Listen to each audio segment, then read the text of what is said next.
Welcome to the trade table. Today we are going to discuss pros and cons of mini splits, a comprehensive guide. With impressive advantages such as zone control, high efficiency, and no need for ductwork, more people are switching to mini splits for new construction and renovation. What is a mini split? Mini split systems have two main parts, one or more indoor air handling units and one outdoor air condenser. They use a few small tubes and cables, usually less than 3 inches in diameter, to connect the indoor units to an outdoor unit. Pros of mini splits: compact design. The company design makes them an excellent choice for small spaces and remodels, especially when ductwork is extraneous or infeasible. Zoning gives you greater control over the system, allowing you to change the desired temperature in different spaces, saving your unit from overworking to heat or cool stubborn areas. High efficiency. Compared to conventional central air systems, on average 30% more efficient. 2-in-1, mini splits allow you to both heat and cool off the same unit. Simple installation. Very little construction makes it possible for anyone to install. It can be a great DIY project that can save you money.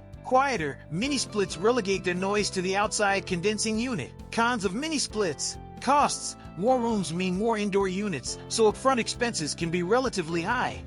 Air distribution can be an issue since the air handlers are not designed to condition large areas effectively. Cold weather has been an issue for some as people report their systems being unable to heat well in cold climates. It's recommended that if you live in a cold climate, you take the necessary precautions to ensure you get the right heat pump for you. Thanks for watching the video. If you like this content, be sure to leave a like and subscribe. If you're looking to buy a mini split, be sure to check out thetradetable.com, the best mini split resource online. Have a great rest of your day.